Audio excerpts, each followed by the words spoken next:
कुछ ऐसे योगों के बारे में बताऊंगी जिन्हें हम भाग्यशाली या किस्मत के धनी होने के योग कह सकते हैं। अनेक योग हैं, लेकिन उनमें से कुछ थोड़े से योगों की चर्चा मैं आज करूंगी।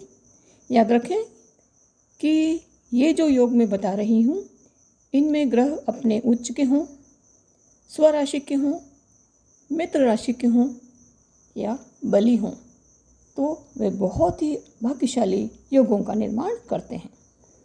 तो आइए हम देखते हैं कि कौन से भाग्यशाली या किस्मत के धनी कहलाने वाले योग आचार्यों ने बताए हैं। सबसे पहले अपन देखते हैं कि लग्न से नवम भाव में अगर नवम भाव का स्वामी ही बैठा हो तो जातक को किस्मत का धनी बताया गया है। आप अपनी कुंडली में इसे बहुत आसानी से देख सकते हैं। अब अगला योग बताती हूँ कि यदि भाग्य भाव का स्वामी चौथे घर में मित्र, उच्च का या स्वराशि का होकर बैठा हो तो जातक किस्मत वाला है और वह अच्छी तरक्की करता है। अगला योग बता दूं, गुरु अगर नवम भाव में ही बैठा है तो ये जातक को धन के साथ साथ सम्मान भी देता है।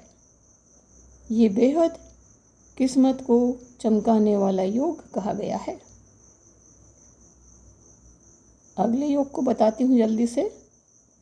स्वराशि का यानी पंचम सूर्य नवम भाव में हो तो जातक किस्मत का धनी है।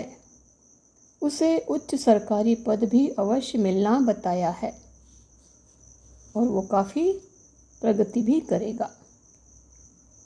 इसी तरह अगला योग देखें। नवम भाव में अगर मंगल मेष या वृश्चिक, देखिए मेष और वृश्चिक राशियां खुद मंगल की राशियां हैं। अगर मंगल नवम भाव में मेष राशि का होकर बैठा है तो भी वो उच्च पद प्रतिष्ठाकारी बताया गया है। ऐसा जातक अगर सामान्य घर में जन्मा है तो भी वो किस्मत का धनी है।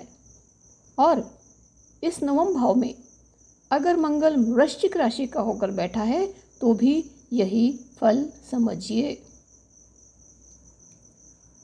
अगला योग बता दूं, नवम भाव में गुरु हो जो कि तीसरे भाव में बैठे सूर्य से दृष्ट हो, यानी कि तीसरे भाव में बैठ करके सूर्य नवम भाव में बैठे हुए गुरु को देख रहा है, तो ऐसा जातक किस्मत साथ लेकर ही जन्मता बताया है।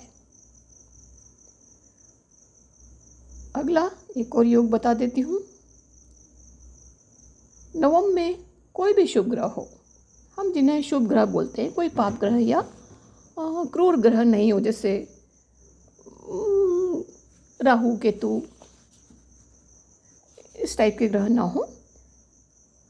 शुक्र, चंद्र, बुध को भी बहुत कुछ शुभ ग्रह माना गया है। तो ये शुभ ग्रह नवम भाव में बैठे हों और इन्हें या इसे कोई भी क्रूर ग्रह ना देख रहा हो तो ऐसा जातक जन्म से ही अपने भाग्य को साथ में पाता है और कदम कदम पर भाग्य उसका साथ देता है। तो ये योग जैसे मैंने बताया कि अगर हैं तो बहुत अच्छी बात है।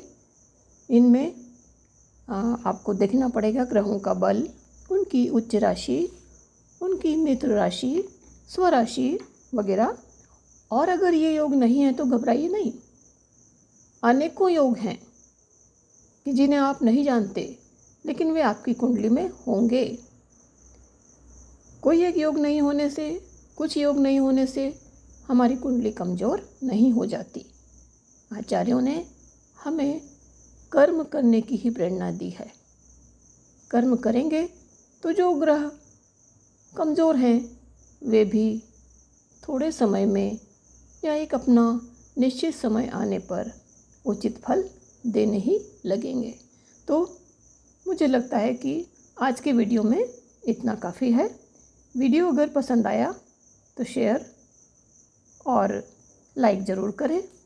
वीडियो देखने के लिए धन्यवाद।